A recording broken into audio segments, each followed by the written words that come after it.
Hello, hello, hello. Let me make sure that my volume is on. All right, it is. What up, everybody?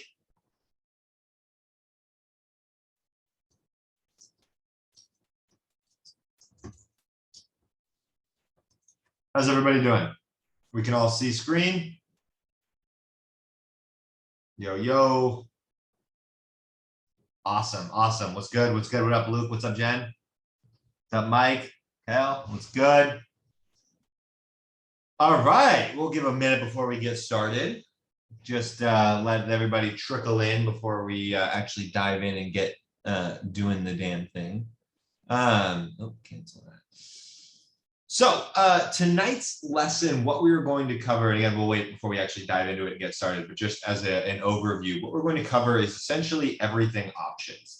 During the last mentorship, I broke this into 2 different lessons. And for the sake of us trying to spend more time on strategy and less stuff on, specific nitty gritty option stuff, we're going to try and fit this in one, but it's a lot. It's a lot of just, definitions and such.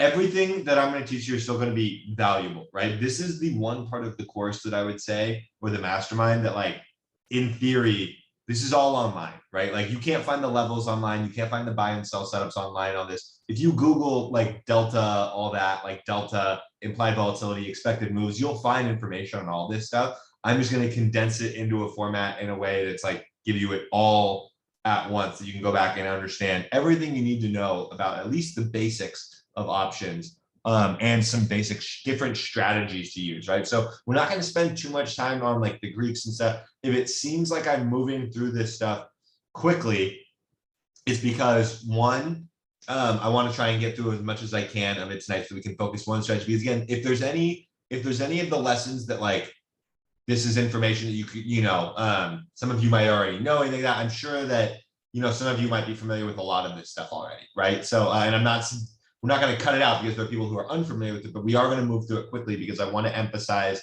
the most on the strategy portion of it, right?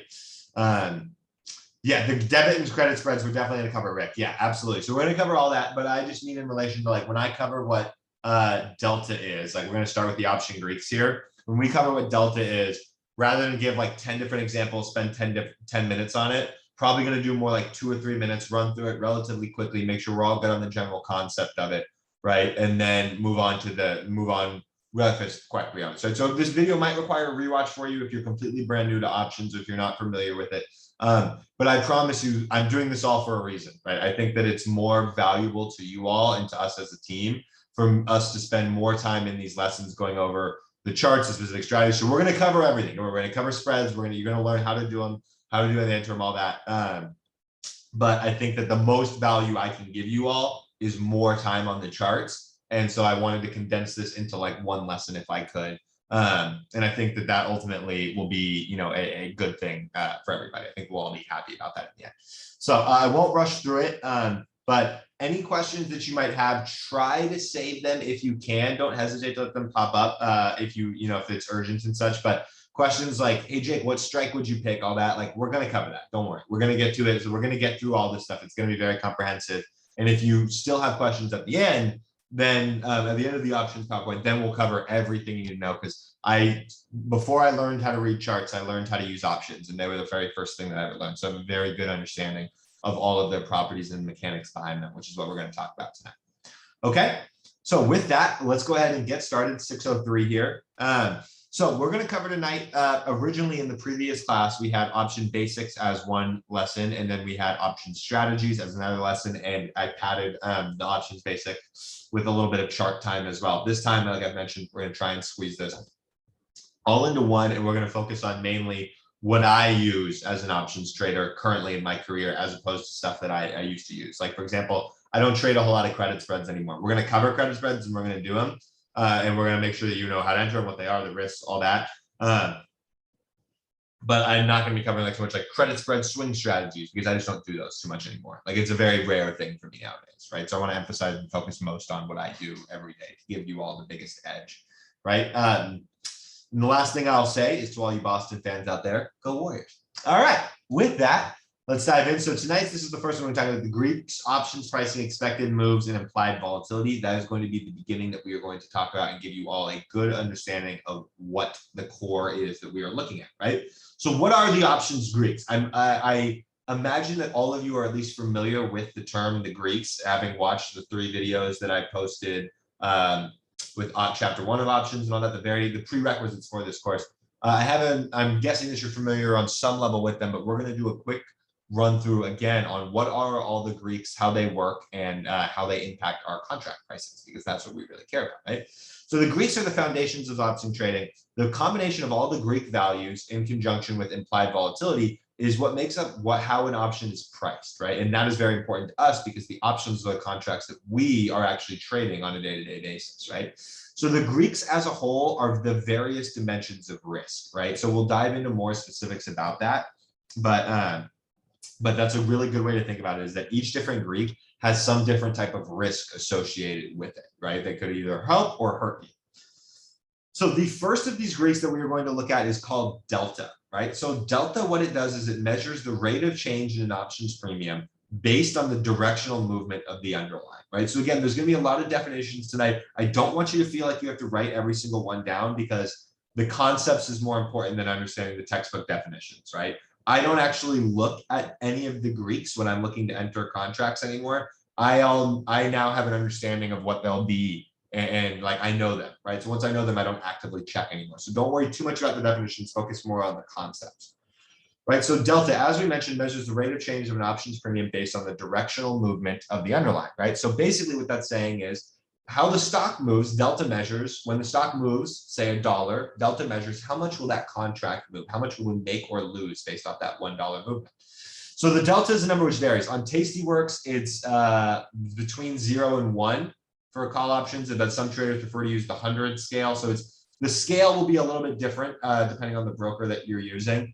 But for me, I like this point, right? So everything's between 0 and 1, meaning there's 0.70, there's 0.80, right? And 1.0 is the absolute highest your delta would go. It's from a scale from 1 to 0, right?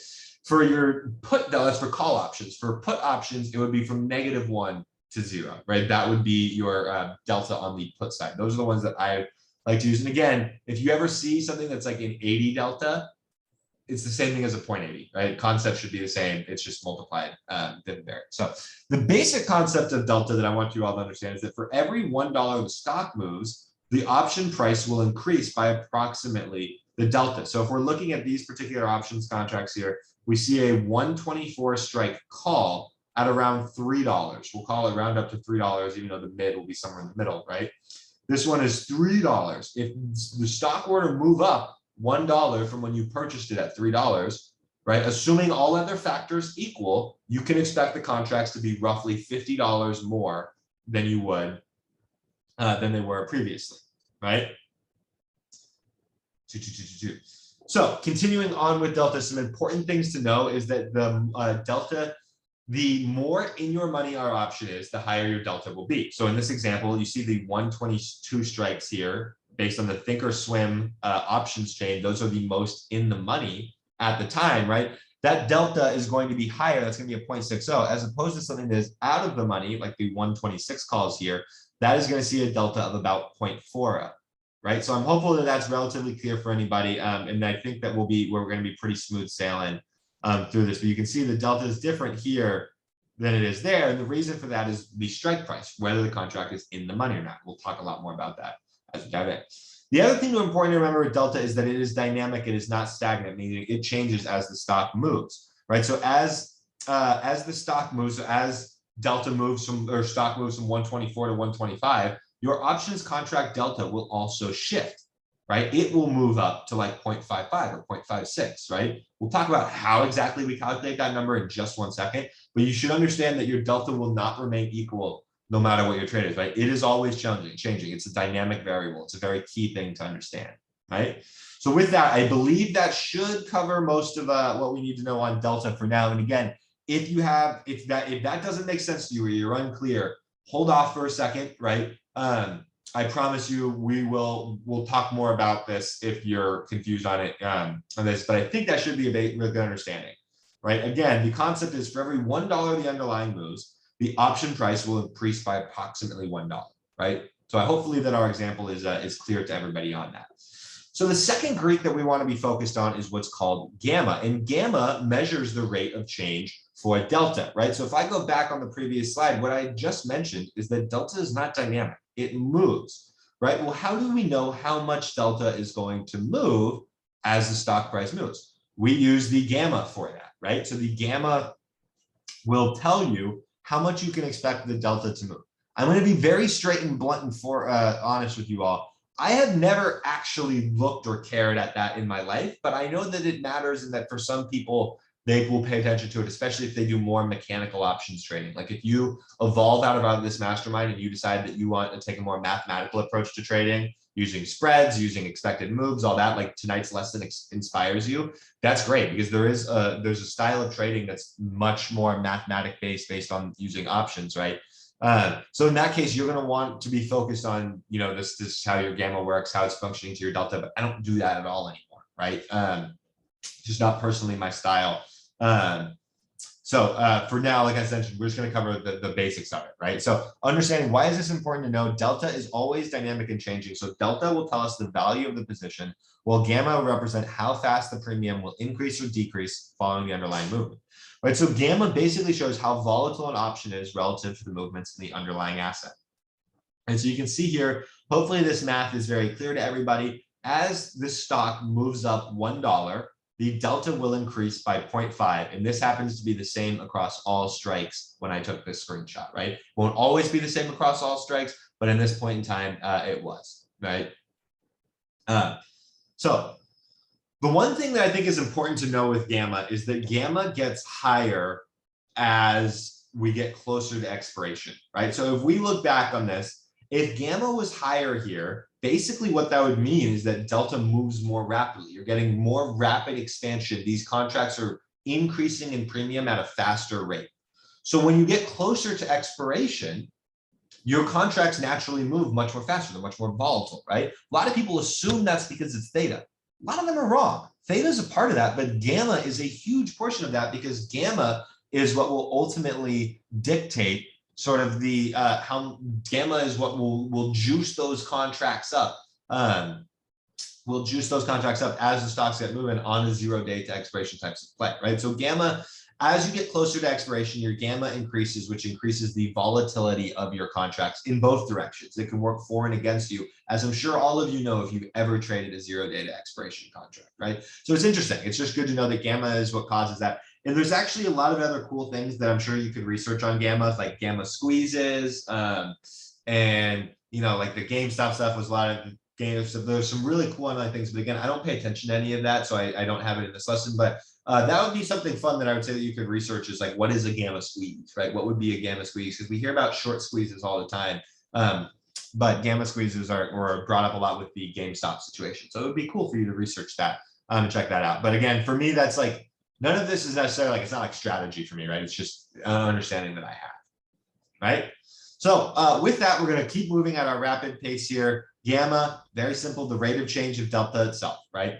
Now we move on to Vega, which is the rate of change of premium based on change in volatility. Now, one thing I want to say about Vega is that I have never actually looked, even like I've looked at gamma before, I've looked at delta, I've definitely looked at theta. I have never checked like what is the Vega on a contract. Like it's just never been a thought of my mind, but it is something that you should get. You want to have a good understanding of what it is. So the Vega is the rate of change of premium based on change in volatility, right? So it's the same for both calls and puts. It is dynamic. It is constantly changing. Why is this important? Vega is important when you're trading in a high IV environment, such as an earnings report at a catalyst, or a catalyst, right? So here's my only personal experience with Vega. And actually today is a kind of a decent example of it, right? Today, for example, I swung the out of the money $600 puts on Tesla. Tesla dropped over 10% today, and those contracts moved at the peak like 120% or something like that from where they closed yesterday, or 200% or something like that. We, in a normal market environment, if Tesla moves 10%, would have expected the options contracts, especially on a Thursday, to go like 7 or 10x, just based on how big of a move that was, right? And being out of the money. But because there was such a high IV environment, especially after something like FOMC, and we were dealing with Vega Crush, right? When we bought those Tesla puts the other day, right, and we held them through the 600 ones through this, we ended up getting kind of screwed over by the Vega of our trade, right? Now, is this something that I could have looked at and avoided by not having taken that position? No, the IV was high across the board. No matter what puts I bought on Tesla, I was going to suffer from a little bit of an IV crush, right? So a good way to think about Vega is essentially another way of saying IV crush, in my opinion, the way that I've used it, right? You might find other people that say differently, but for me, Vega is something that I focus more on IV than I do on ever actually looking at the Vega. Again, you can see it on the options chain here, but I've never once looked at. Okay, moving on from Vega, because frankly, no one cares. We have Theta, which is very important. Theta will measure the impact of premium based on time left for expiration. Basically, as you get closer to the expiration of your contract, you become more susceptible to decay and volatility within that contract, right? So in other words, theta is time decay, right? It is time decay. It is a measure of the rate of decline in the value of an option due to the passage of time, right? So if you're trying to understand what exactly is theta and how can I use the actual number that it gives me to calculate, right? Here's how. Let's say you're looking at these AMD 124 calls again, right? They have a theta of 0.41. They close the day at 3.0. Right? Let's just, again, we're assuming they close at 3, not the middle point here. We're just going to go by the bit for easy math purposes, right? They close the day at 3.0. If AMD were to open flat the next day, meaning that it hasn't gone up a cent or down a cent in pre-market, right? And all other factors are equal, meaning there hasn't been any significant reason to increase implied volatility, meaning some sort of news or catalyst or a market-wide event or something like that. But given the fact that it's opening flat, we can assume that there's probably no catalyst or anything like that. If it opens flat, then the contract would lose approximately 0.41 of its value, right? And I remember taking this screenshot and it was on like a Monday or Tuesday, right? So as you get closer to expiration, your contracts will get cheaper and your theta will get higher, right? So it's just a natural sort of cycle of options, especially as traders with the weeklies. As you get closer to expiration, theta is more of a factor, right? Like in order for you to be profitable on some contract on like swings later in the week, you need a bigger move, right? Or you need more of a move if you're holding a swing trade for a few days because you've experienced some theta decay on that contract. Now, for us as primarily day traders, we don't suffer from that issue too much. And usually with our strategy, what I have found nowadays is that for me, like I used to worry a lot about theta. I was like, oh man, I don't want to swing overnight because like, what if I get like wrecked by theta, right? Like, what if I just get wrecked by theta? So for me, it's now just like, I kind of accepted theta is part of the risk of like swinging anything. It's just, you have to factor in time decay to the contracts. But as long as there's a good chance to hit the target and you have an understanding of what that option will be priced when your stock hits that target, then theta isn't something that really weighs in my mind anymore. Like, for example, I did not once check the theta decay on the puts that I swung from Tesla yesterday, right? I didn't check any of the Greeks, to be completely honest with you. It's no longer a part of my thing, but it's something that, again, I have this natural understanding of. So theta decay is exponential, and really where this is important is if you are selling options premium. And we're going to talk about that a little bit tonight, but that's really where all of this comes into play more than anything. When I'm buying options, right? When I'm buying options, I don't really care about theta all that much, even though, you know, you should if you're buying like longer swing trades and stuff. But for me as a day trader, I'm not really too worried about theta. But if you are selling options, like you're selling put options, like Jordan alerted in the investments channel the other day that he sold the put for UPSD, he's interested in theta there because theta actually works for him, right? He's selling that put contract. Yeah, so Luke, he's like the person holding the covered call. Yes, the person that's holding contract, right? If you are selling the options, if you are the one selling the options to other people, the time decay works in your favor because every day that other people hold them and every day that you're short those contracts, you can get benefit from time decay working in your favor, right? Okay, because what is selling put? iPhone, we're getting there. That's part of that. Don't worry. Don't you worry, iPhone. We're en route to that, right? So it's important to understand that theta decay is exponential, right? So the closer that you get to expiration, the more impacted your contract will be by theta, right? And this should make sense to you all from a logic standpoint. If you buy call contracts for next January, it's probably not going to, theta's not going to affect you that much. The next day, if the stock's flat, your contracts will probably be flat, maybe down 0.5%, 1%, something like that. It's so far out in time that small moves don't really mean all that much, right?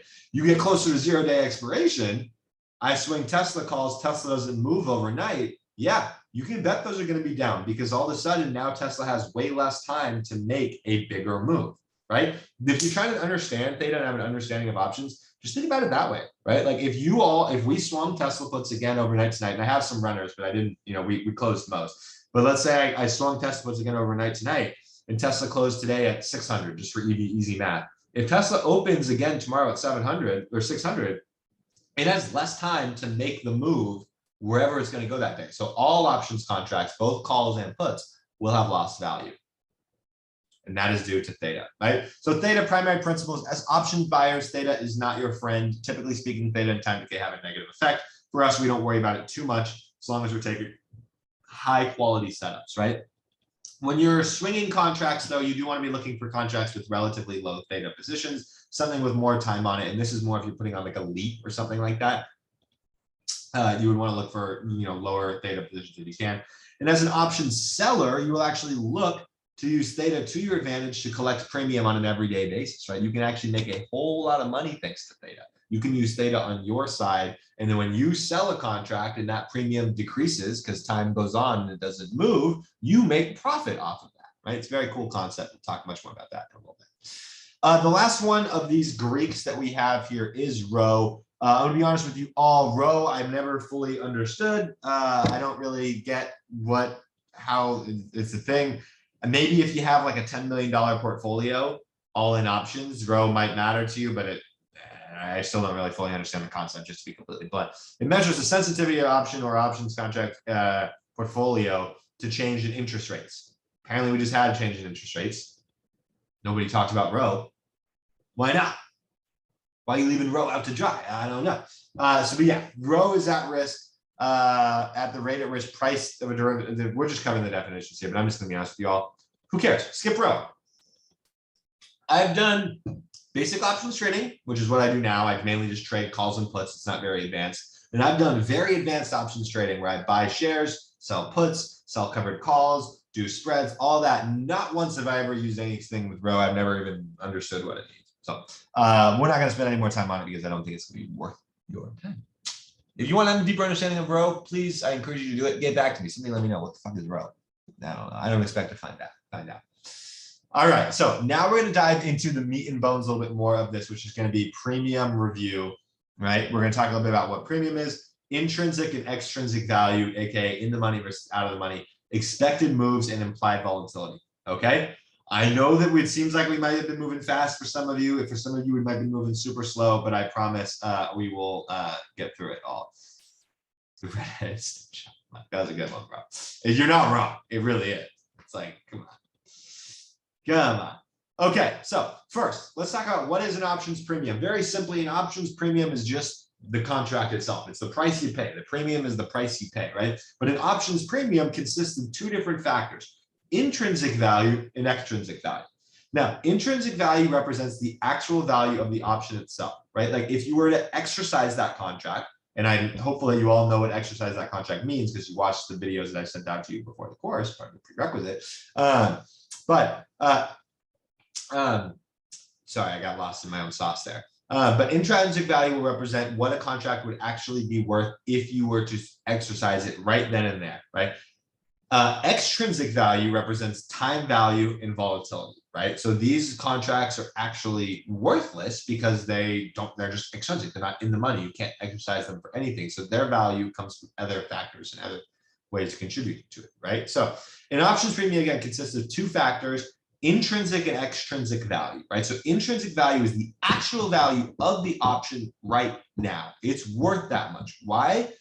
Like, for example, if you have the 120 calls here on AMD, right? Why are they worth, assuming AMD is trading at 124, why are they worth 550, right? It's because if you were to exercise those contracts on AMD, you'd be up $4 per share. They have to be at least $4 per share because that's the intrinsic value of that contract, right? So again, let's do a little bit more. I forgot that I had a little literal example right here that would be perfect, right? So AMD closing price is 123.67. You can see that the 120 calls here are priced at an average price of $5.20, right? So we know that because AMD closed at 123.67, we know that AMD has $3.67 of intrinsic value. That options contract, the 120 calls, has $3.67 intrinsic value. If you exercise that contract, you are up $3.67 per share on every share that you just got assigned, right? So naturally, it has to have some value to it,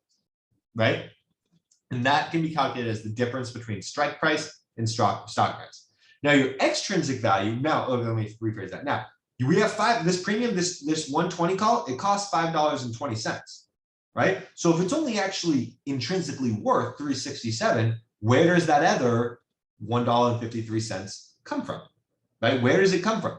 It comes from our extrinsic value, which will be time decay and implied volatility, basically meaning how much time is left on this contract and how much do we expect this asset to move by that expiration date. Right? So an in the money contract, as you can notice from this example here, has both.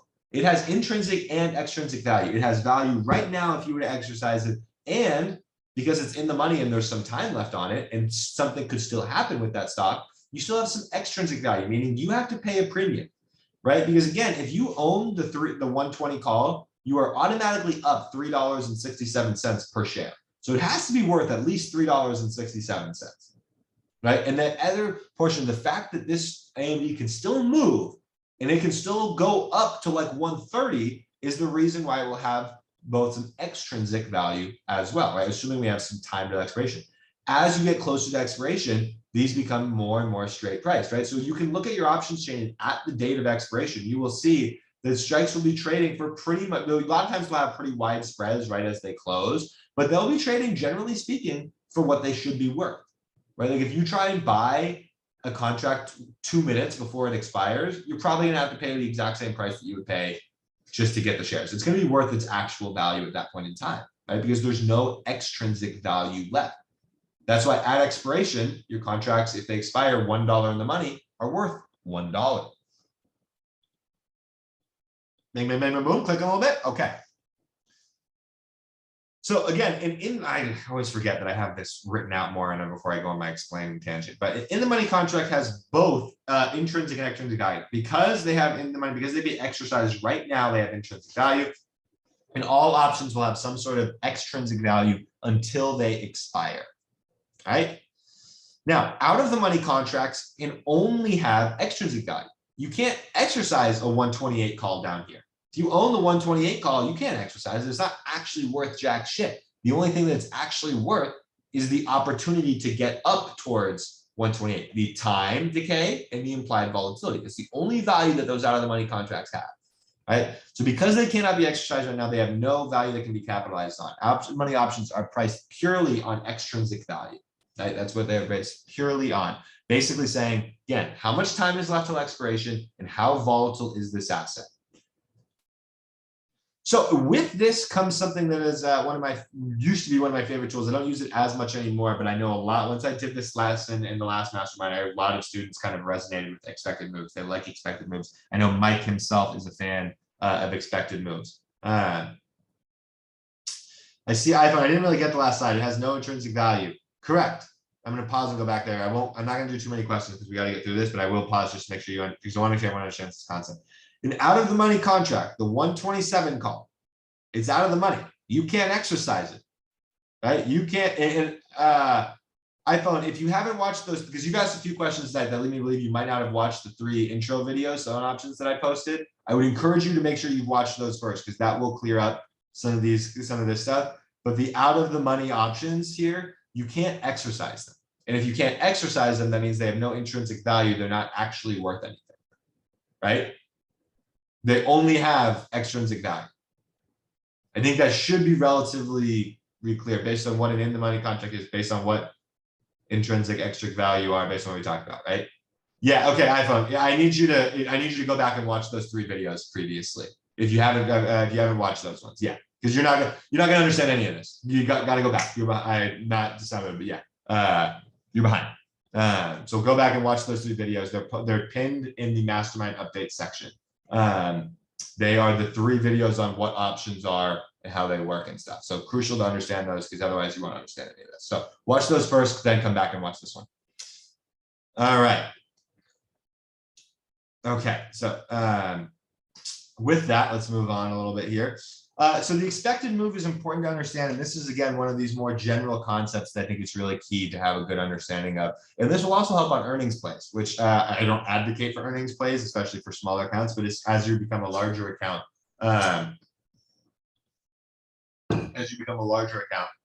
earnings plays can provide good risk reward, especially if you know what you're doing and you know how to use the expected move in your favor. Right, so I'm closing question box for a while. I'm going to go back to presenting smoothly here. So the expected move is the amount that a stock is predicted to increase or decrease from its current price based on the current level of implied volatility. Right, so this is Thinkorswim. This is their options chain over here, and you can see the expected move if this plus or minus sign over here to the right. Right, this percentage here is the implied volatility percentage. I don't really pay attention to that at all. It's the expected move from this area is what I'll pay attention to. So on this particular week, AMD was expected to move up or down $6.50. That was what the expected move was. That's what options pricing, options market makers, whoever the big, whatever it was, whatever you want to call it, options makers, that's how they were pricing these options, right? And that's how they were moving. At the time, is that they had a $6.50 expected move, right? Now, expected moves will differ from broker to broker. They're actually, for some, I didn't know this originally, but there's some differences between the formulas that some brokers will use. So some brokers they'll just be calculated differently. So Tastyworks, Thinkorswim, Interactive Brokers, your expected moves might be a little bit different, but they all should be relatively similar. And if you ever want to calculate it on your own or just understand where it comes from, the most basic way to calculate an expected move is to add together the price of an at-the-money call and an at-the-money put option. If you add together those prices, it will come out to roughly the expected move that you can see over there, right? So I don't know if I have an example on this right here, but you can see the AMD options right here were about $3 on the 124 calls, about $3.30 on the 124 puts. That would line up to about $6.50, right? So if you want to figure out how to do it, again, never actually added it myself. I've always just followed what the broker has told me, right? So expected moves are a very interesting tool, right? Very interesting tool. And we're going to get into the math behind them in a second, right? But if you can understand how much you would expect a stock to move that certain week, it can certainly be beneficial to your strike selection on when you are choosing something, especially for a potential swing trade, right? It can be a very, very beneficial benefit asset, right? So expected moves will be larger if there's an upcoming catalyst for the underlying stock, right? So if something has an earnings report, an FDA pharmaceutical announcement, an event days like Apple iPhone events, they're always premiums jacked a little bit. Amazon Prime days, premium gets jacked a little bit. They'll all contribute to a higher than normal IV environment. We'll talk more about IV as we get into tonight. And subsequently, you will see larger than normal expected moves, right? You will see on weeks that something has an earnings report, their expected move will be increased relative to their normal premium prices, right? So expected move is based off of 3 factors: the current stock price, the implied volatility, and the number of days to expiration. Those 3 things are what will ultimately decide what the expected move is for any individual given stock. Now, for those of you who are more math-oriented people, you really, like, there's a few traders I know who live and die by expected moves because it's math. It really is math, right? Expected moves encompass 1 standard deviation for the expected range for a stock's future. Thus, 68% of the time, a stock will stay inside of its expected move. Right? So 68% of the time, if you're buying way out of the money calls or way out of the money puts, right, you're fighting math, right? Like you're fighting what the math is, right? You're fighting what is based on what is expected to happen based on the options premium pricing. So there are traders I know who trade solely based on options pricing, expected moves, Greeks, all that. And we'll talk more about the strategies they use. But this is like a huge, huge portion of what people will do, right? So why does this matter? as an options trader, it is greatly beneficial for us to be able to predict a stock's range for a certain amount of time.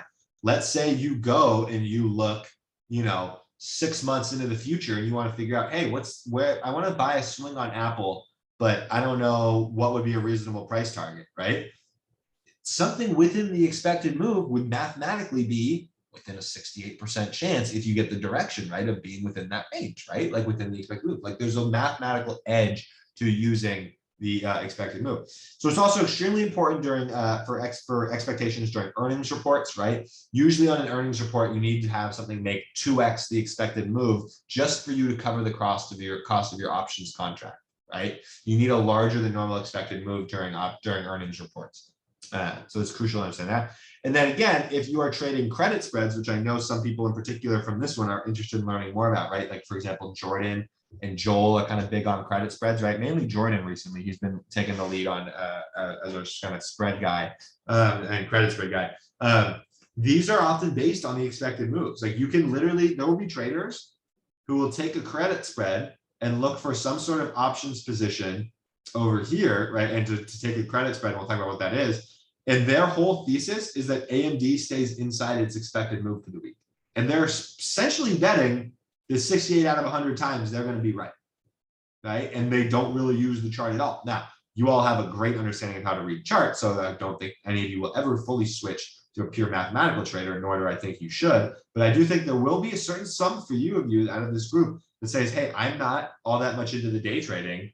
These credit spreads and this stuff is more what excites me, what interests me, right? And again, there's a bunch of my previous students, like Jordan, Ali, are two of my previous students that both, once they learned spreads, they got like really into them, and they've taken the exact same lessons and stuff that you have, but they have chosen to, they just have more success. They like the spread route a little bit more, right? So expected moves is a big portion of how you would use that.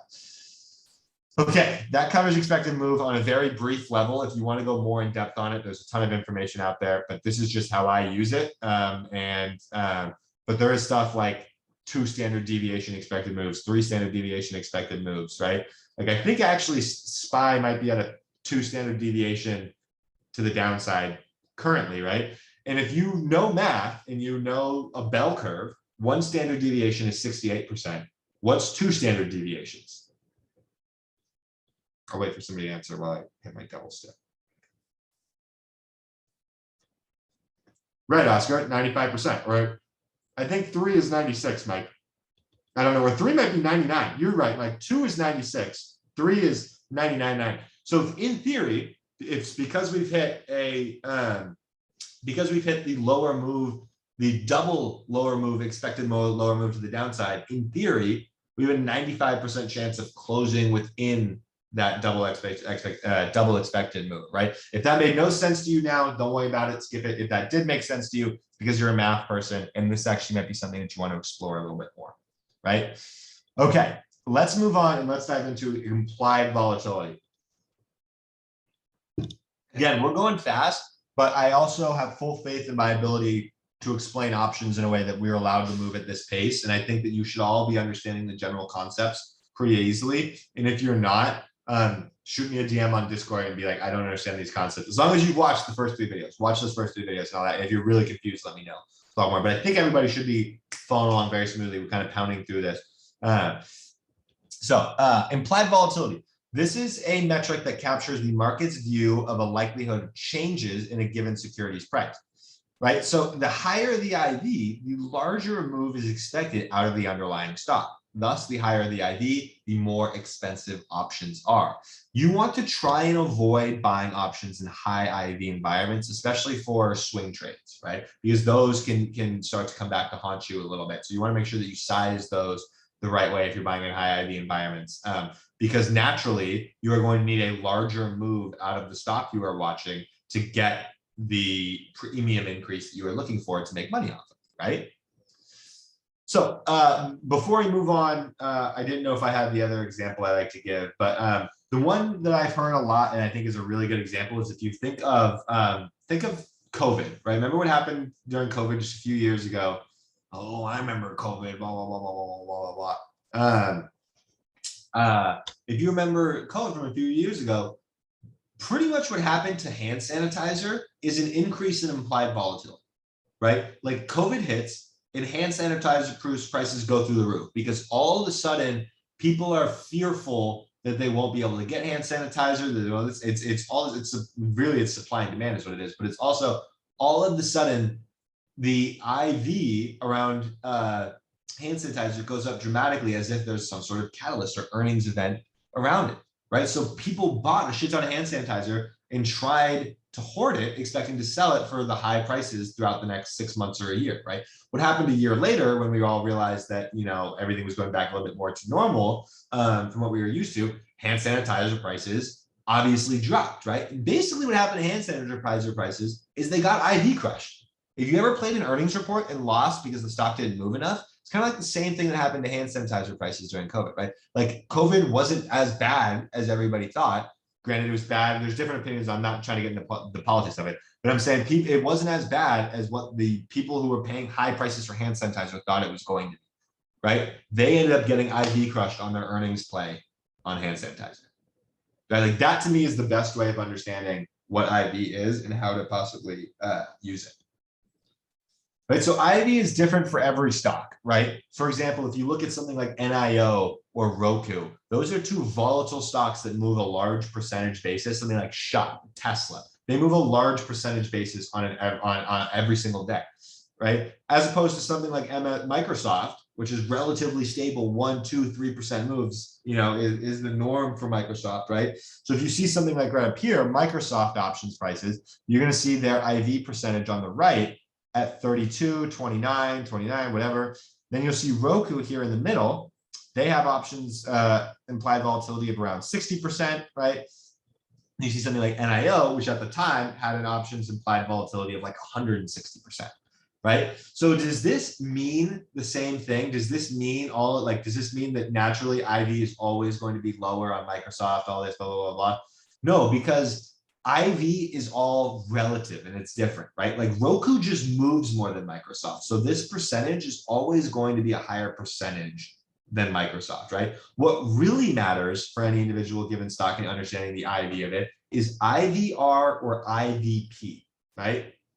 IVR or IVP, right? So IVP or again, IVR, they're the same thing. They're known as the same thing. One is called implied volatility ranking. One is implied volatility percentile, right? So this is the key number to be looking for when you're looking for, is IV too high for me to be trading this particular contract? And for me, this applies more for swing trades, like week or 2 out swing trades than it does for day trades, because day trades, you can still capitalize on a move, even if the IV is high. It's really more in swing environments where IV could decrease overnight. So the rules in a normal market, which we're not in, that I look to apply for is you look to pay attention when the IVP or the IV ranking is under 30%, right? When it's under 30%, that's when we want to be buying options. That's when we have some sort of advantage because we think the options are a little bit lower priced. When they're over 50%, that's when you would be looking to sell options more, right? You would be looking to use more credit spreads. You'd be looking to more take a different style position on it than you would with low IV, right? And again, these numbers are not, they're arbitrary and they don't mean as much right now because right now everything should have naturally a very high IVP because of how volatile the market is, how high the VIX is, right? So this isn't as necessarily as applicable right now. But basically what IVR or IVP does, on Thinkorswim, they call it IVP. On Tastyworks, they call it IVR. It's very annoying. But IV rank, essentially what it does is is a measure that brings relativity to implied volatility, right? Like we mentioned on the previous one, right? Which we mentioned up here, this being Microsoft being at 30% IV and NIO being at 160% IV, those two things are not equal. Right? They are not equal. They're not relative. It's not the same. It's because NIO just moves more, right? So what brings relativity to it is the IVR or the IVP, the ranking of it, right? Which basically the way that it is it ranks it out relative and average to its previous last, I think it's 6 months or 12 months, right? So basically what it says is, hey, Microsoft, how expensive are your options compared to how expensive they've been in the past 6 months? What percentage are they in, right? And so we'll scroll down here to the next slide. If you go to the options chain on Thinkorswim, and you scroll down past all the strikes prices or all the expiration dates, at the bottom, you'll see something that calls today's option statistics. If you close that, you will be able to see this current IV percentile over here, along with a bunch of other relatively cool statistics that you can take a look at and just see a lot, because all this information is publicly out there, right? It's all out there because it's just numbers, it's just data, right? So for this example, we can see if I go, hey, in a normal market environment, I'm looking to trade Microsoft. I check the options premium. I check the contracts. Oh, they seem a little bit more expensive. Let me check the IVR here. Oh man, Microsoft has a 41% IVR percentile. That's not crazy high, but it's not ideal. It's not in our zone. So maybe rather than doing just a straight call swing trade, maybe I'll look to factor in some sort of credit spread in this as well, right?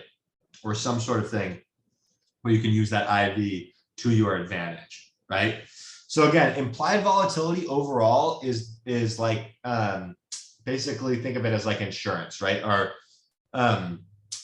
let me pause and rephrase that just to not get confusing, right? So if we revert back here to IV before we dive into IV crush, if we revert here back to IV and revert to our hand sanitizer example, right? Our hand sanitizer example, even if you're not thinking of a hand sanitizer, if you translate that back to the market, right? You're like, okay, you know, we would need some sort of COVID-like event, right? What happened in the market during COVID, right? In the market during COVID, we had that extremely harsh fall at first, right?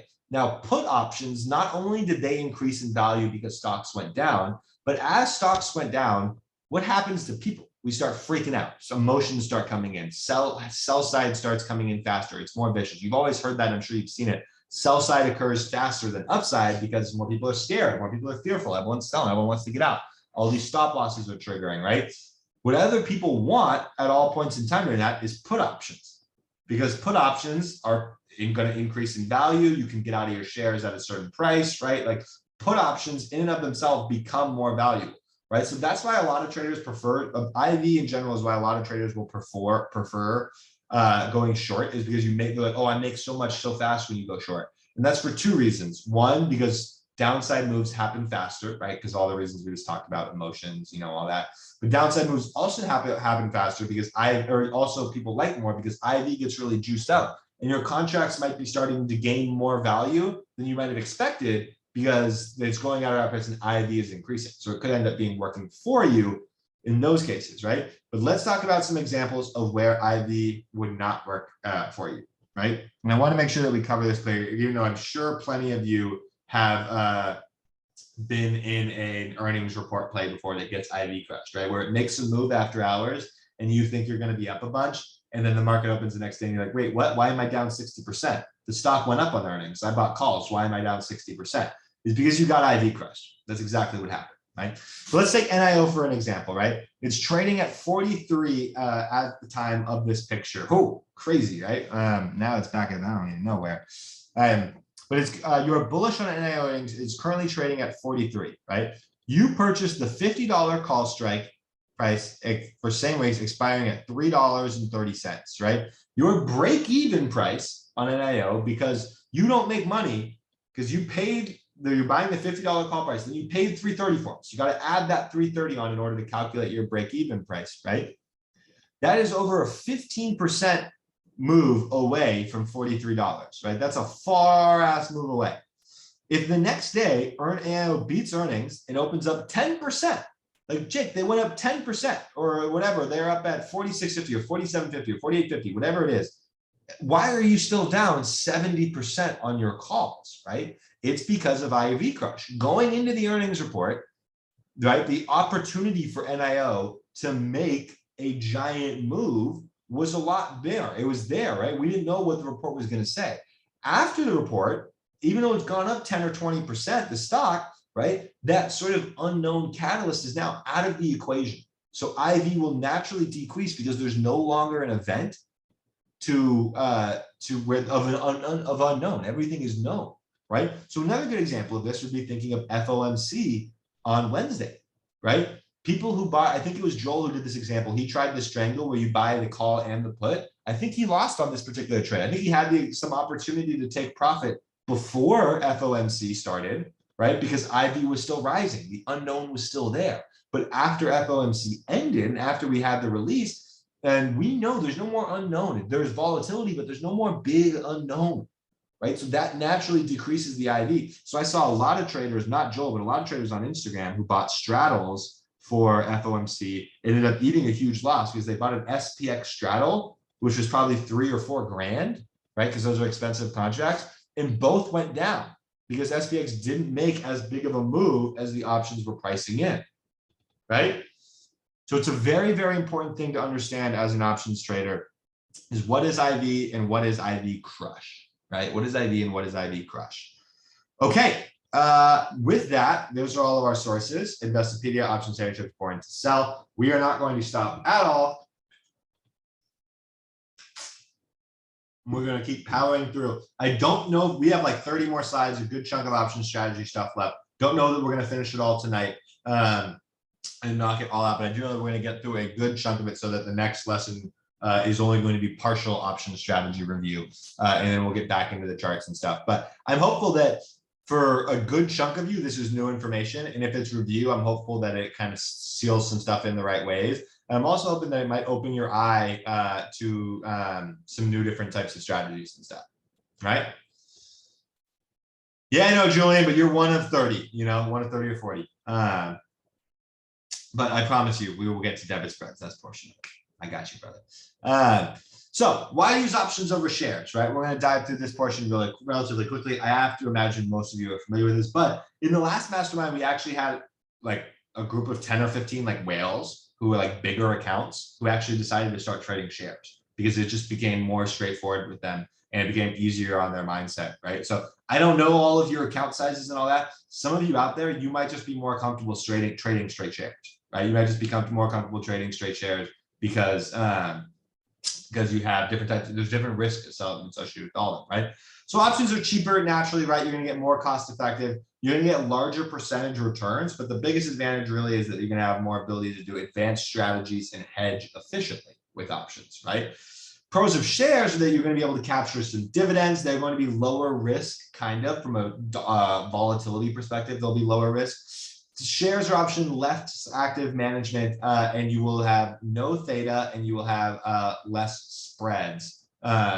Or you won't have to deal with the wide bid-ask spreads of shares. All right. So we're going to go through this. Actually, I don't feel the need to cover through this one much at all. We're going to skip through this one. Pros of options versus pros of shares. If you are super intent on this one, you can refer back to the slides afterwards. But I think you all have a pretty good understanding of why we use options. The main word is one, and it is leverage, right? The stock moves 1%. With options, we can make 10, 20, 30, 40% on those options contracts. If we're buying a stock, we would make 1%, right? That's why we use options. Obviously, that can also work against us because if you're buying shares, it's never going to go to zero, right? Or very rarely is it going to go to zero. Options, there's a very real likelihood that the weekly contracts we are trading, the vast majority of them expire at zero, right? Okay, so tonight what we are going to cover is a good chunk of these option strategies. We're going to talk about long calls, long puts, short puts, straddles, strangles, debit spreads, credit spreads, covered calls. And the one that I want to make sure that we cover tonight is short puts. We're going to get through at least to short puts. I don't know if we're going to get to debit spreads tonight or credit spreads tonight. I promise you we will get to those in general. But short puts is very important to cover because short puts, at least in the past, in 2020, I made a lot of money with short puts and selling puts, and I actually got some really nice stock price entries by selling puts. And when you're in a recession or a bear market, selling puts is like the golden ticket to your long-term portfolio. It's genius. It's like free fucking money. It's genius. So we're going to make sure we cover those the most in depth, right? So here's what the format is going to be. We're going to name the option strategy. We're going to name if it's bullish, bearish, neutral. We're going to name, does it require a debit or a credit? And if you don't understand that yet, don't worry, you will. Does it require directional accuracy to be profitable? How do we calculate the max risk? How do we calculate the max profit? And then in essence, is this a strategy to use when we're going long, short, or neutral, right? Because you can do everything for everything. Again, if you have not watched those first 3 videos, I imagine a lot of this might be a little bit confusing to you because you didn't understand that we could also sell options, right? Options are I forget what it's like an end sum game or whatever, right? Like there's always a buyer and a seller, right? We can be the buyer or the seller of these options contracts. So if you don't understand that concept, some of this might be confusing to you. Promise it'll make sense after you've watched those first 3 videos, which were a prerequisite. Okay. So with that, the first one, we're going to move through this one very quickly because it's just long calls. And every single one of you, I imagine, has traded long calls before. Long calls means just buying call options, right? Again, this is an inherently bullish strategy. We pay a net debit to enter this trade, meaning we pay to purchase these calls. It does require directional accuracy, meaning that in order for us to make money on these calls, we have to be right on the direction that we anticipate, in this case being up. Your maximum risk for a net debit, the maximum risk for a net debit, the maximum risk for a long call is your net debit, meaning the price you pay, right? Like if it goes to 0, that's it. You can't lose any more than it going to 0, right? And that's an important note because short calls, that's not the case. Right now, your max profit on long calls is unlimited, right? Because what if the stock keeps running up to infinity? We all know this. You can make however much if the stock keeps running. Right? How do you calculate your break-even point? Again, I don't do this much at all because I don't exercise options very much, but it's important to understand how it works. You simply add the net debit, which is the price you paid, to your strike price. For example, you bought an Apple $400 call. This was out. I did this, made this slide, these slides pre-split on Apple. At 1.0, right? That would mean you have a break-even price of what? 401, right? We just add the net debit to the strike price. In essence, when we want to go long on a stock, the simplest way to do so is to buy call options, right? Again, as the call option buyer, you would then have the right, but not the obligation to buy 100 shares per contract at that strike price. I have never willingly or knowingly exercised an options contract, so don't worry about it too much unless you plan to take advantage of that a little bit, but I personally don't. But basically, this is when we buy calls, right? These are long call options, right? So this is one thing I wanted to talk about a little bit, and we actually are going to cover strike selection a bit more in lesson on Tuesday of next week. We're going to cover strike selection once we revert back to strategy a little bit. But I wanted to give some general rules of thumbs on how to select your strike when you're buying call options or put options, right? So for me, a good rule of thumb is, I try to trade the at the money contracts the most. You'll find in some of my signals, I trade out of the money and all that. And truthfully, I do that because I'm giving a signal and I'm trying to be, confirmed to help out different account sizes, all that. And most of the time, it's all relatively similar in the end anyways, from a percentage standpoint. But if I was strictly trading just for myself and with the account size I have, I would only trade 0.50 delta options, which would mean that I would always buy the at the money strike price, right? So is Tesla trading at 700? Okay, 701. Okay, I'm going to buy the 705 calls, right? Tesla trading at 715. Okay, I'm going to buy the 715 or the 720 calls, right? The ones right there. That's, for me, the good rule of thumb on how I can select strike, right? The reason being for that, and again, we're going to cover this more in the next lesson.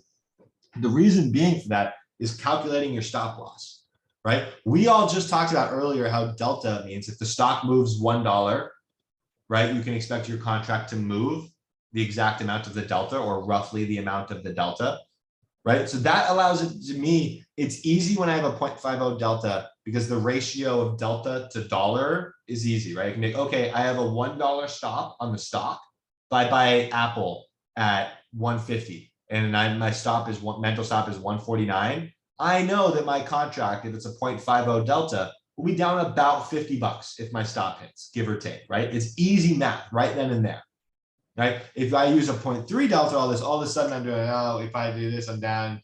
It just becomes a little bit more complicated for me when your stop isn't always exactly $1 away, right? This I always know it's just easy and flow. So for me, that's part of the reason that I like to choose out the money. If it was up to me, I would trade at the money every single time.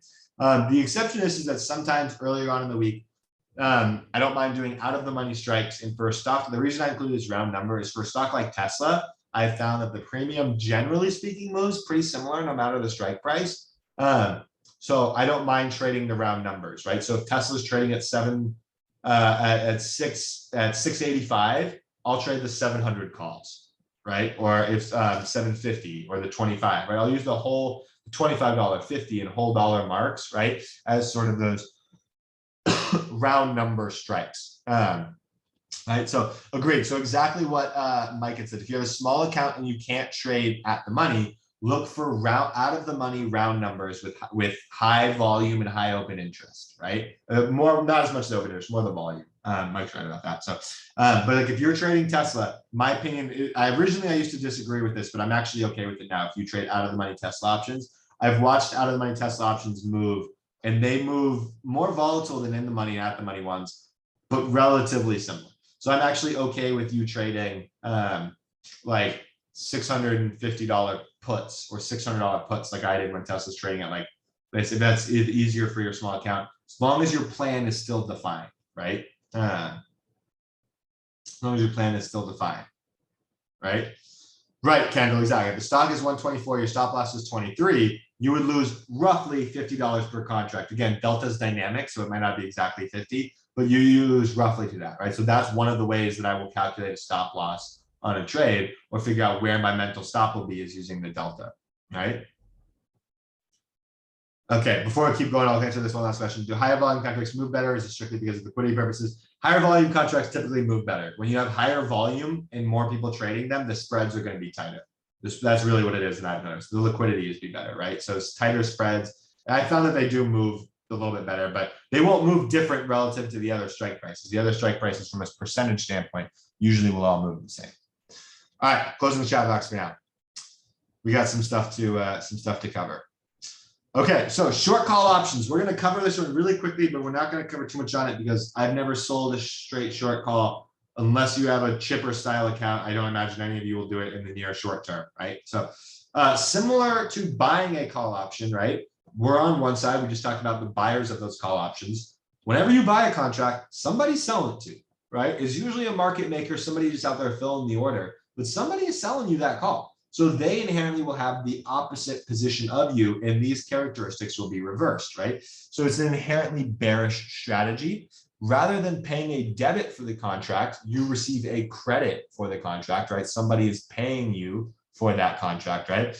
Your max risk is unlimited, right? Similar to the way that a max profit when you own the calls is unlimited, max risk on a short call is unlimited. And that's why we don't do them very much.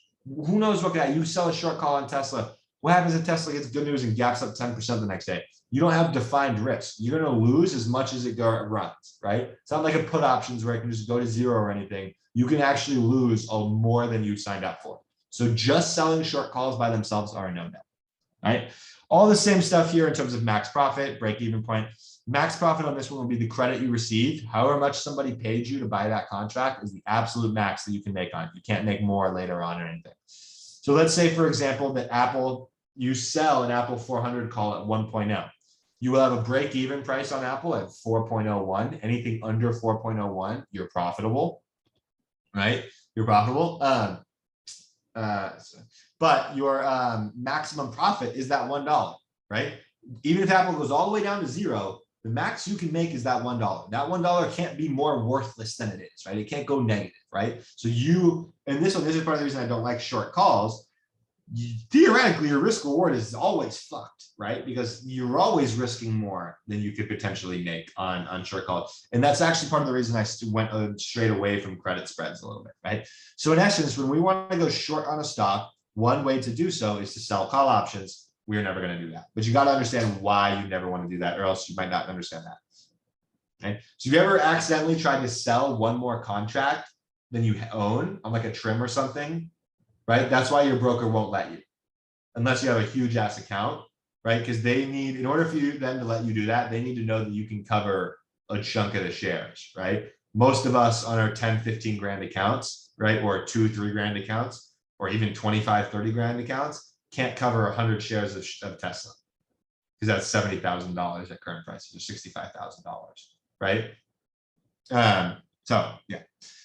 Unlike naked call options, or with regular call options, again, we have the right, but not the obligation to buy 100 shares at that strike price. Unlike that, if you're assigned as the short call seller, you will be required to sell that 100 shares at the strike price. So it doesn't matter what you need to buy those shares at. If the stock is, you sold the 650 strike calls and the stock is trading at 800 now, it doesn't matter. You have to buy at market and get those shares, 100 shares to somebody else and they're paying you $650 for them. So if you have to buy them at 800 and sell them back to them at 650, they don't care. That's what you have to do to fulfill that obligation, right? So let's just stay away from these, okay?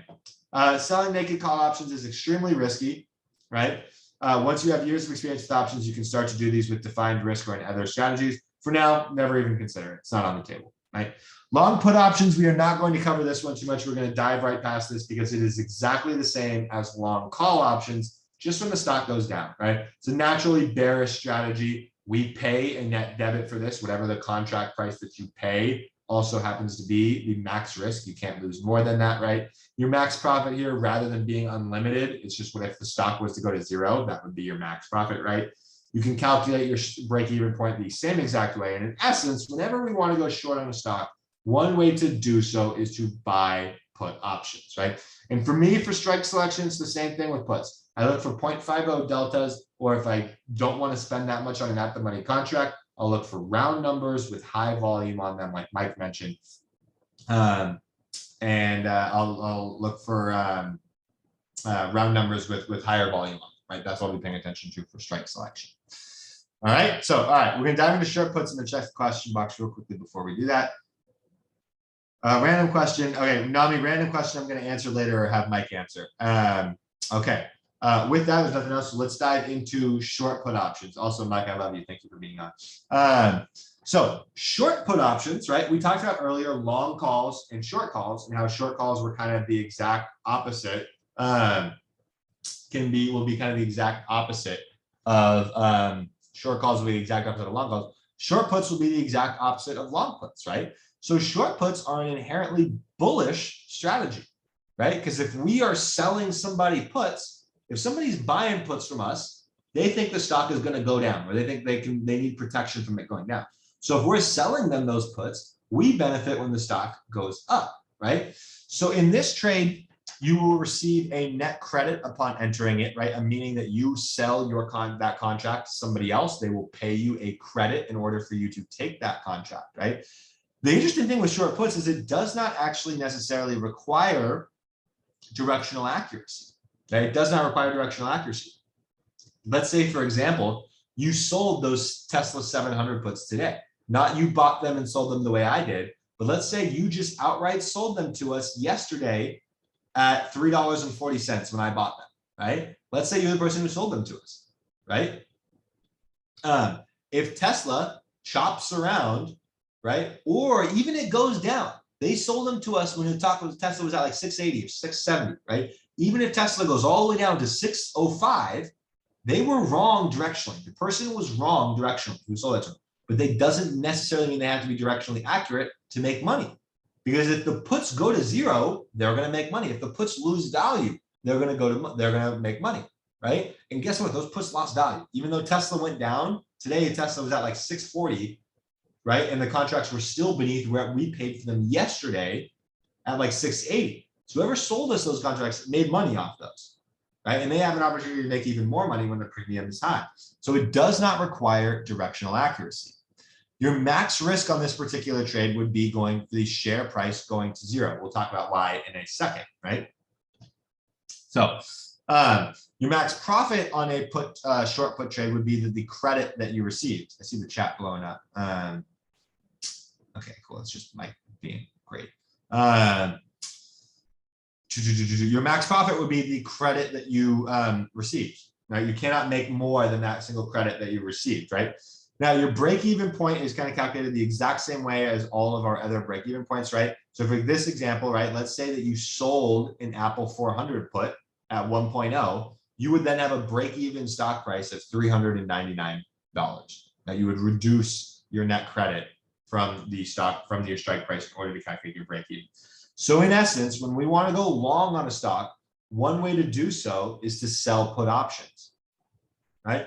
Here's the kicker. If you are assigned as a put seller, you are required to buy that 100 shares, right? Let's think about this exchange just from a rational level.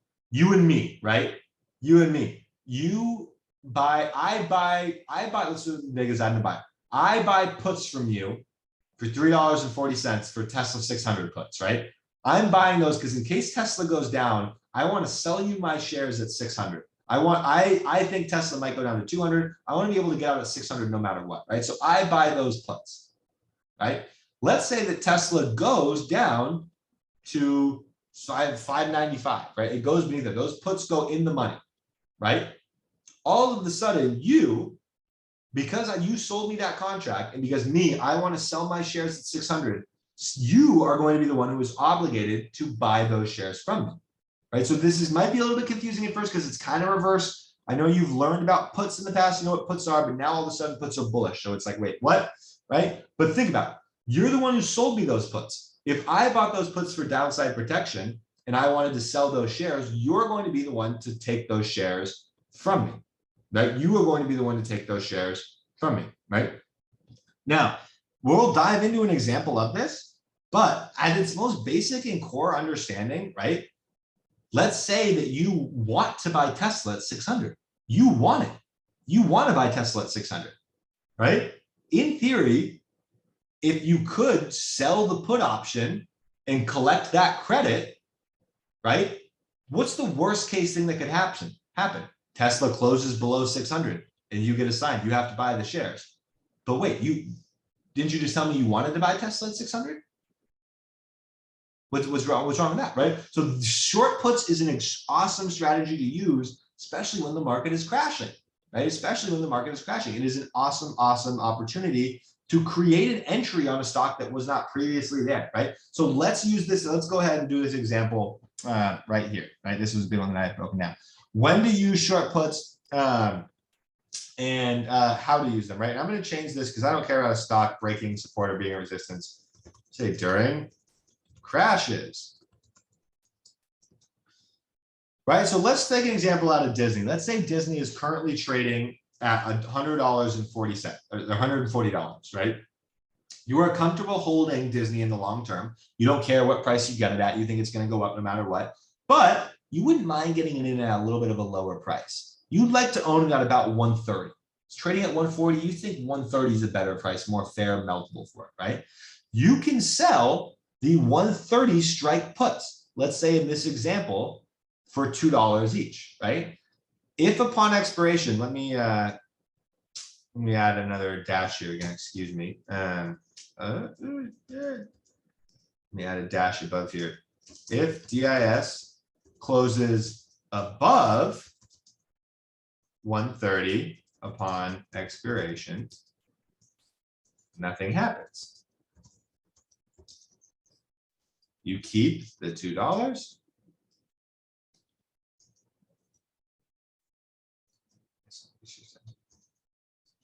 All right.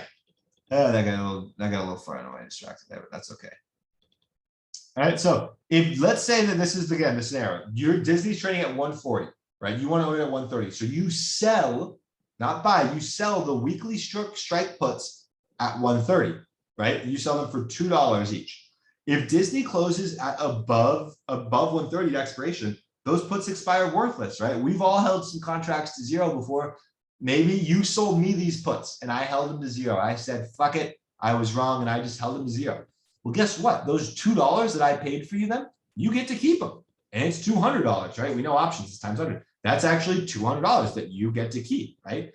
Now, if Disney closes below 130 at expiration, you will be assigned those shares, right? You will be assigned those shares for all the reasons we just talked about, right? I hope that's really kind of clear to everybody. And if it's not, again, encourage you to go back and watch those first 3 options videos.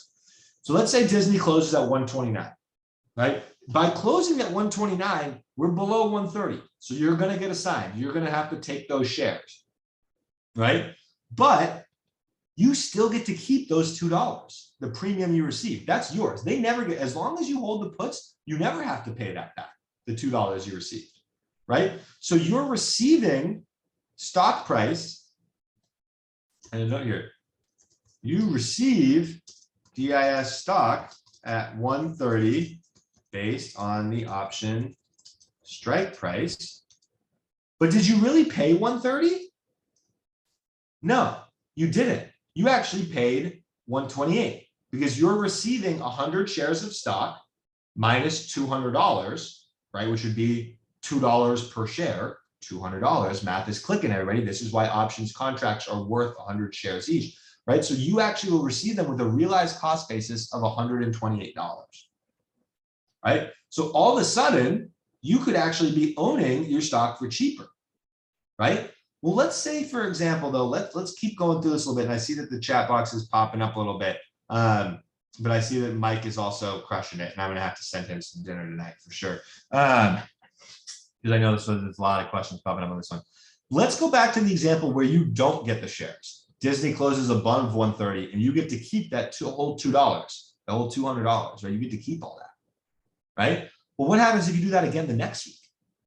You need to do it again the next week. You need to do it again the next week, and then the next week.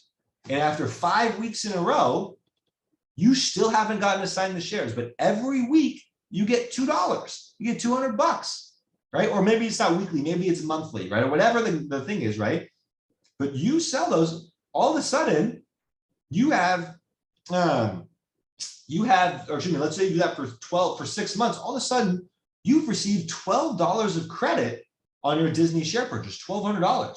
So when you go to purchase 100 shares of Disney, let's say you buy them at 135 one day, you're like, ah, screw it, I won't wait for 130, I'll buy them at 135, right? Yeah, you're buying it at 135, but you've actually bought your actual realized cost for every contract that you did is more like 123, right? Because you would take $1,200. And so you can actually start to like create your own little, you can force your way in by creating your own entry on a stock, right? You can say, hey, I want Disney at 130. If it doesn't go to 130, I don't care. I won't get it, right? And in the meantime, if the stock doesn't go there, you can collect money each week, waiting for it to go there, right? Now, the flip side to this is, what's the con, Jake? What's wrong? What's the catch? What can go wrong? What can go wrong is you can get assigned the shares and the shares can keep going down. That's pretty much it. Like, for example, these are also known as cash secured puts. They're known as cash secured puts, short puts, a few different names from here. I did a cash secured put on SoFi at $12, or I think I did the $11 strike or whatever. I did it at $11 strike. And truthfully, I'm comfortable owning it at $11, right, per share. I liked the company at the time. Given where the chart was, I was comfortable with it. Now the risk to me is that now I'm down 50% on my shares, right? But is it really that much of a risk? Because I would have, if I was going to buy those shares anyways, I'd still be down. The only difference is that now I've collected a couple bucks in premium. Somebody paid me to take those shares. Somebody paid me a premium to do that, right? So yes, there's risk involved with short puts, but literally no more risk than holding a long-term investment, right? Because there's no difference, right? So there is no catch to these. They genuinely are that amazing, right? They genuinely are that amazing. So I'm going to skip ahead a little bit here because I want to make sure that the last ones that we cover is covered calls, right? I want to make sure that we covered calls a little bit because they go hand in hand with what short puts are and how we'll utilize them, right? Again, what we just talked about, and I'm gonna I got this short put slide right next to it, right? We just talked about this is a way to create an entry on whatever stock you want to own at a certain price, right? Let's say that you get assigned that Disney stock, right? Let's say that you get assigned it at $130, right? But let's say now Disney doesn't pay a dividend, but you like dividends. Let's find a way to create your own dividend, right? You can then end up using what's known as a covered call in order to create your own dividend and collect profit each week on those shares, right? It's kind of the reverse of a short put. You can use these two in very much in conjunction with each other, right? So again, just to cover through the basics of it, it is an inherently bullish strategy. It does require a net debit. It does require some directional accuracy. It's a little bit neutral. We'll talk about that. The maximum risk you can pay is the price you pay. And here's where we'll be able to calculate max profit and give an example here, right? So let's say you buy 100 shares of AMD at $120, right? And in your head, you're thinking maybe it's just a swing trade. Maybe you just want the premium, whatever. In your head, you think, hey, the AMD can get to 125. I'd want to be out. I'll just take my profits. That's free money.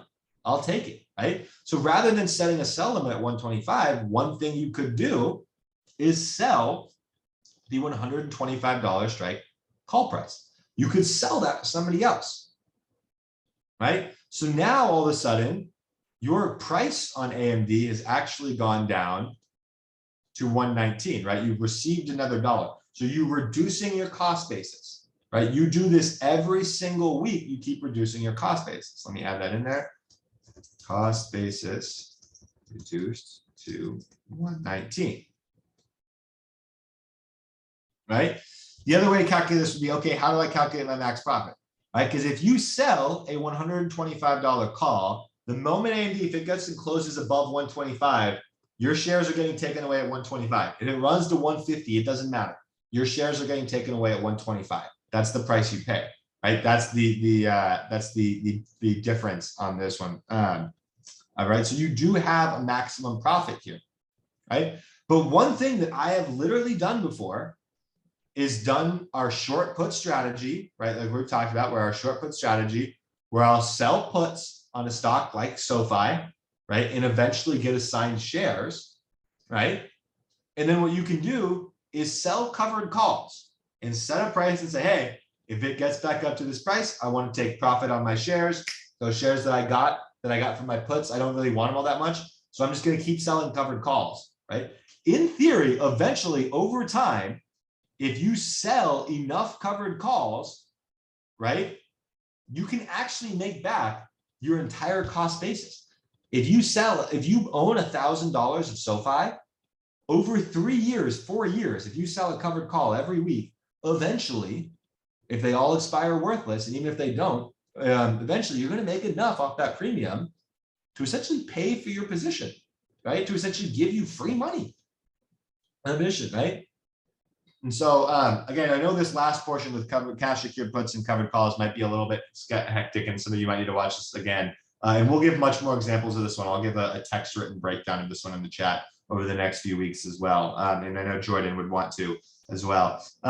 But this is what's known as a wheel, right? It's a wheel where you can combine these two different strategies, a covered call and a cash secured put, and just keep running the wheel till eventually your cost basis is zero, right? Until eventually you've made so much money over time from selling covered calls and they go to zero, or selling cash secured puts and they go to zero, that your entire long-term position is free, right? Like, it's crazy, but it's a real thing, right? Like, it's actually possible. One of the guys who I refuse to call him a mentor of mine because he's trash, but he, I give him some credit. He taught me a decent bit about my beginning understanding of options. I witnessed him do covered calls on Alibaba for Alibaba's entire big run when it had made that giant, weekly chart run. And he made a shit ton along the way up, and then he tried to fight the downside on Baba, but he used the covered calls and cash secured puts to end up creating like a free Baba position. So he's still holding, but his position is ultimately free now because he spent years selling covered calls and cash secured puts on it. And it becomes risk-free at that point, right? You sell enough $10 puts or enough $100 contracts on Baba, eventually your 10 grand position is going to be paid for, right? Like, it's nuts what you can do with cash secured puts and covered calls. So they come highly, highly recommended from me to look more into those. I don't do them as much personally anymore in my long-term accounts. It's just a little bit too much active management for what I have going on. I find that my energy is more profitable spent on, the masterminds, or focusing more on a particular trade, or making, writing the ebook, all that, but I still to this day will run cash secured puts. I don't run the intensive wheel where I'll sell puts, then sell calls, then sell puts, then sell calls, but I do just sell puts. I will just sell a put. And if I get entered on the shares, hell yeah. If I don't, fuck it. I'll just keep selling another put. Why not, right? It actually would make a whole lot of sense to do on a name like Tesla, where in my head, I just want to keep buying more and more and more of it long-term, right? It would have made sense on something like this week before FOMC to buy or to sell, earlier in the week on Monday for a very high premium, right? Like, if you go look at the options contract charts, I bet a Tesla 600 put or a 700 put or whatever was so expensive on Monday just with everything coming up. And you could have captured a whole lot of premium or get assigned at a price that you're okay with, right?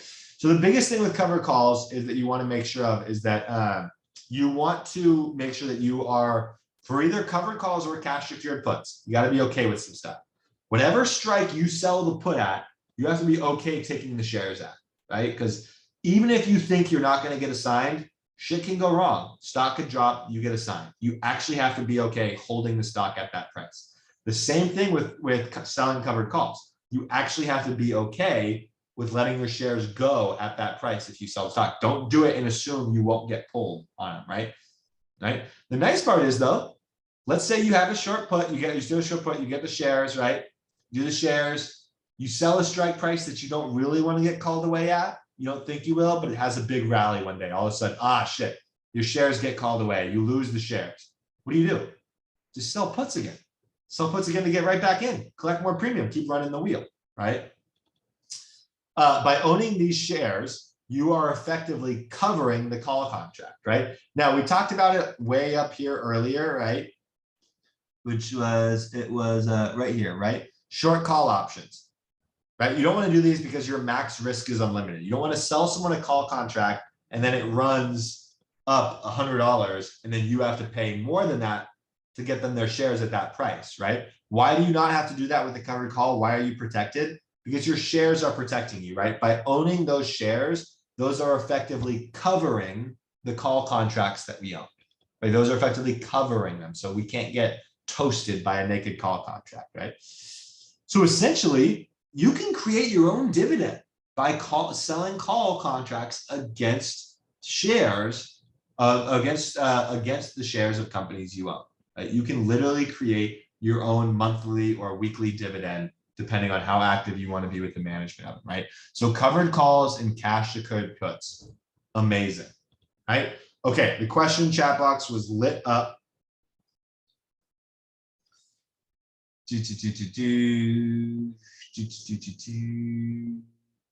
Okay, well, I'll get you breakfast tomorrow instead. Yeah, so what's it called? What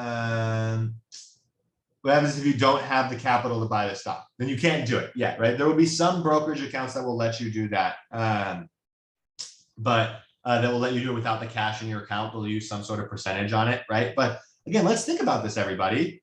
SoFi, for example, if you believe in SoFi as an investment, I don't know about you all, but 100 shares of SoFi is $500.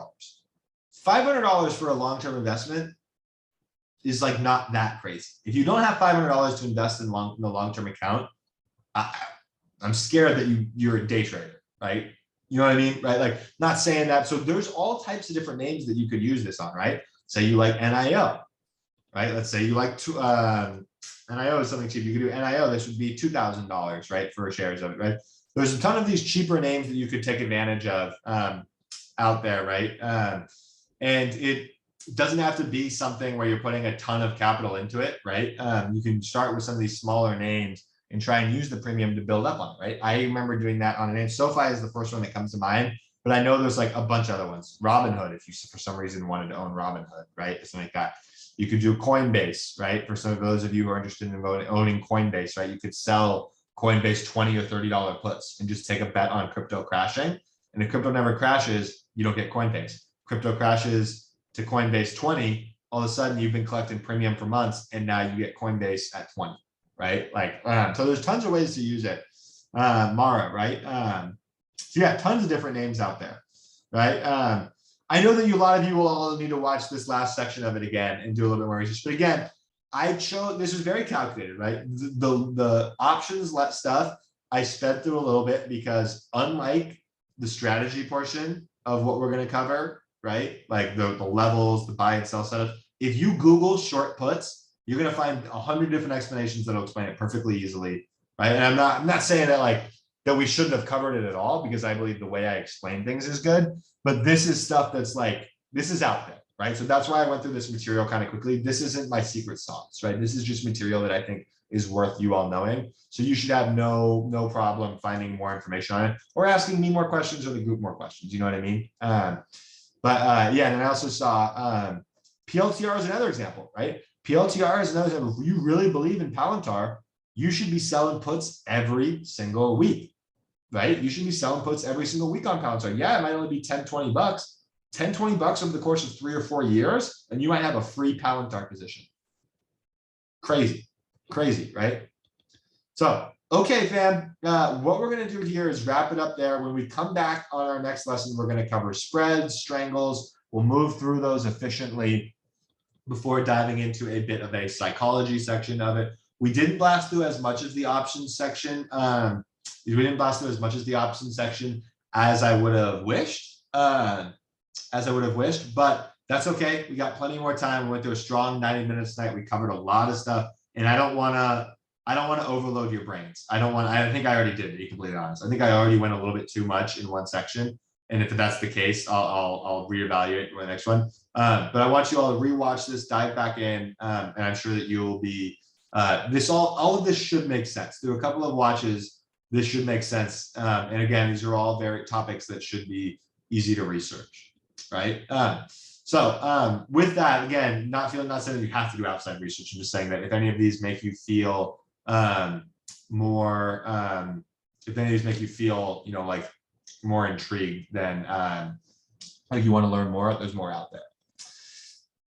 Yeah, Nami. So we'll be doing a Q&A session. Yesterday, as soon as Mark closed, I went to Wendy's because it was her birthday. But tomorrow we'll have a trade review and then any questions. So realistically though, we do like pretty much every time we meet on Zoom ends up being a Q&A, right? Like we always accept questions that pop up. Anytime we've done a trade review session, we spend like 20, 30 minutes answering questions. So we might not do it on next Wednesday at 1 p.m. I don't know, but questions, it's like an ongoing opens Q&A section, right? Because we have been answering Q&A pretty much the whole time, right? So with this option specific section though, if you have more in-depth stuff during the next lesson, we'll answer some questions as well on that. But yeah, so tomorrow we'll do a trade review session and sort of a week on review wrap up.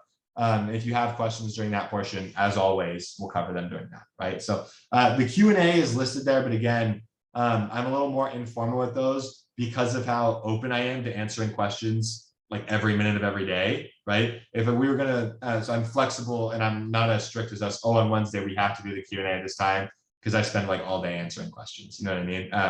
So I would rather have it do that way. I would rather be more open to answering your questions whenever, rather than saying I'll answer this all on that one day a week, right? So keep firing them away. I'll keep answering them.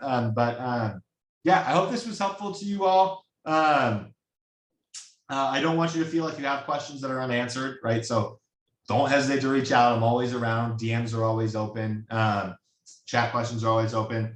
And let's get to the Warriors game. Let's get to watch that. Let's fuck your Celtics, right? I hope this was a good lesson for you all. Again, some of you, this might have been way over your head, brand new, confusing. Some of you might have known every single thing that we talked about tonight.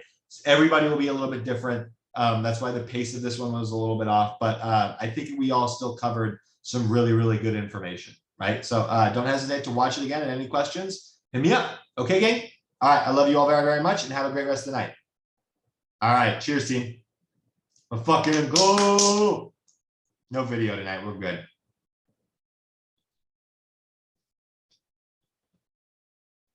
Just take a screen.